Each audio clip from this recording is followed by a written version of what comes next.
বিশ্বকাপের শিরোপা ধরে রাখার লড়াইয়ে আরেকটি কঠিন পরীক্ষা উতরে গেল আর্জেন্টিনা। শেষ মুহূর্ত পর্যন্ত উত্তেজনায় ভরা ম্যাচে সুইজারল্যান্ডকে ৩-১ গোলে হারিয়ে সেমিফাইনালে জায়গা করে নিয়েছে লিওনেল মেসির দল।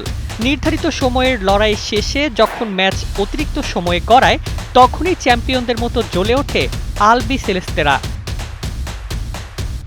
শুরু থেকেই আক্রমণাত্মক ফুটবল খেলতে থাকে আর্জেন্টিনা।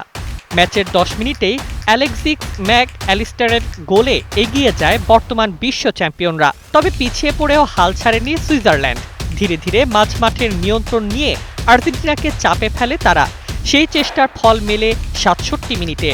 দান এন্দুয়ে সমতা ফিরিয়ে ম্যাচে নতুন উত্তেজনা ছড়িয়ে দেন।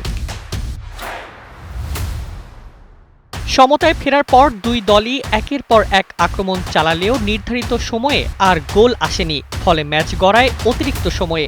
যখন সবাই টাই ব্রেকারে প্রস্তুতি নিচ্ছিল, তখনই আর্জেন্টিনা দেখায় তাদের আসল শক্তি। ১১২ মিনিটে দারুণ এক আক্রমণ থেকে জুলিয়ান আলভারেজ গোল করে আবারও এগিয়ে দেন দলকে। শেষ দিকে সুইসদের মরিয়া আক্রমণের সুযোগ নিয়ে পাল্টা আঘাতে আরও একটি গোল করে জয় নিশ্চিত করে স্ক্যালোনির শিষ্যরা। এই জয় শুধু সেমিফাইনালের টিকিটই নয়, আর্জেন্টিনার দুর্দান্ত মানসিকতার দৃঢ়তার প্রমাণ। এর আগে কেপ ভার্দে ও মিশরের বিপক্ষেও কঠিন লড়াই পেরিয়ে জয় তুলে নিয়েছিল তারা। প্রতিটি নকআউট ম্যাচেই চাপ সামলে চ্যাম্পিয়ন সুলভ ফুটবল খেলছে মেসির দল। ৩৯ বছর বয়সের কাছাকাছি পৌঁছেও লিওনেল মেসি আর্জেন্টিনার আক্রমণের প্রাণ ভোমরা হয়ে আছেন। গোল তৈরিতে, আক্রমণ পরিচালনায় এবং নেতৃত্বে আবারও নিজের গুরুত্ব প্রমাণ করেছেন তিনি।